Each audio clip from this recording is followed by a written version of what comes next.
hotel is coming alive, and the staff are now working as if the problems of the training period never existed. This is the real thing, with real guests, and the work suddenly becomes much more meaningful. And in the Chinese restaurant, there are no more problems explaining the menu. こちらエビとお野菜のからし炒めでございます。 But there's still a lot of running around in the kitchen. めちゃくちゃ忙しいです。疲れた？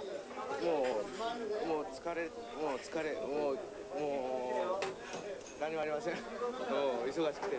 頭がパンクしそうです。なんとか1日目は順調にこなせましたので、キャプテンもこれで怒れないでしょう。続けていく自信はちょっと出ました。 Not only has a huge first-class hotel been born here in Kobe, its dozens of young trainees have taken their first unsteady steps along the path towards becoming fully-fledged hotel employees. Their real careers are only one day old, but already they have warm and genuine smiles as they greet the guests. And that could be the main factor ensuring not only the hotel's success, but also their own progress in this very special world of hotel service.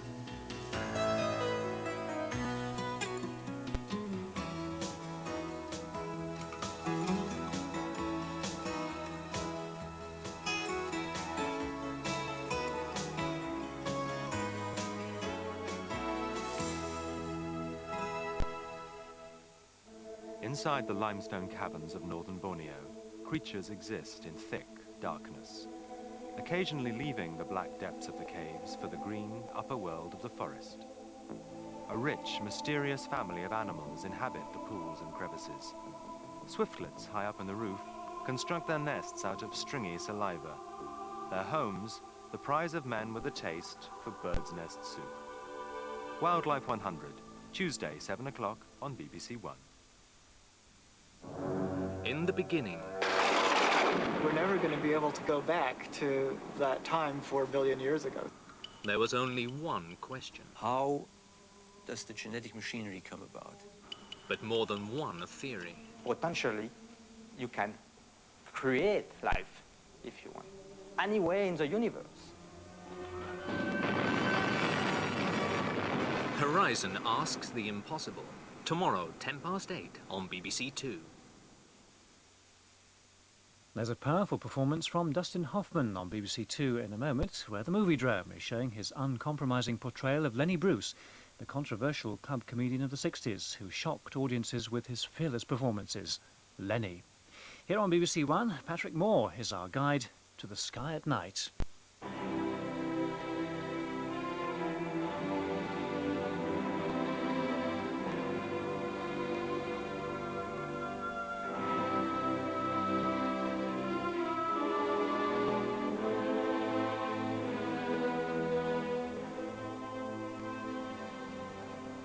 This is the Space Telescope Science Institute at Baltimore, near Washington. It's from here that the Hubble Space Telescope is run. It's named in honor of Edwin Hubble, the great American astronomer who first showed that the universe is expanding. 40 years after his death, the telescope named after him is making a series of spectacular discoveries. Launched into an orbit 300 miles above the Earth, where the seeing is perfect all the time, it was expected to outperform any ground-based telescope, and despite the fault in the mirror, it has done so.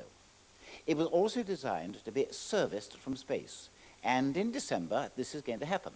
Some of the present instruments are going to be replaced, and corrective optics are going to be installed to compensate for the fault in the main mirror. The mirror was made perfectly wrong. They built the mirror with the incorrect prescription for the telescope. So the mirror has been built to a very smooth, very perfect shape, but with not the right conic constant. That means that rays that hit the edge of the mirror are focusing at a different place that rays hitting the center of the mirror focus. And the result is a blurry image, an image that's comparable in diameter to the images that we get from ground-based telescopes, instead of being about 10 times better. What have you done to compensate for the error?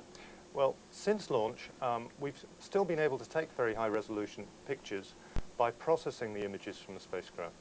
The images actually do contain information at very high spatial frequencies, at very small scales on the sky, but that information is buried in the fuzz from the rest of the mirror. So that's extracted by computer processing. What's being done about the various other problems with the telescope, quite apart from the optics? Well, the pointing system has a few problems. It's not as stable as we would like due to some jitter from the solar panels, and those will be replaced as part of this mission. Will also extend their life. We also have some problems with the gyroscopes, which are responsible for holding the spacecraft in a stable configuration, and those will be replaced. We've heard a great deal about CoStar. What exactly is that, and how does it work? The CoStar is short for the Corrective Optics Space Telescope Axial Replacement. What it is an instrument which replaces the existing high-speed photometer in the focal plane of the telescope and deploys optics in front of all of the other apertures at that level in the telescope. The light, instead of going straight into the apertures of the other instruments, now has two bounces off mirrors in CoStar, and those two bounces correct the image and make it look exactly as it would have done had there been no problem with the primary mirror. And the most delicate parts of the operation, which is the optics alignment, will all be done after the spacecraft is released from the shuttle, and we're able to control it from the ground and align the mirrors with little motors on the mirrors after everybody's left it behind. So the most delicate part is done in a very stable and quiet environment. The servicing mission in December is going to be the most delicate and dangerous operation ever carried out in space by astronauts. First of all, we need to ensure that the Hubble telescope as a satellite observatory can survive for another few years. We're going to visit it periodically, so it needs to survive until the next shuttle flight. And that involves changing out some of the gyros and some of the other electronic components. But of course, the thing that people are most concerned about, and I as a former astronomer and yourself I'm sure are absolutely keen on fixing the telescope's optics so that we can get the view of the universe which we've been waiting for so long. Despite, of course, the many, many good things that the telescope has been able to do, we still want to be able to see out to really the edge of the universe, and that's hopefully what we'll make possible. Are you going to have problems in carrying out very delicate adjustments when you're wearing space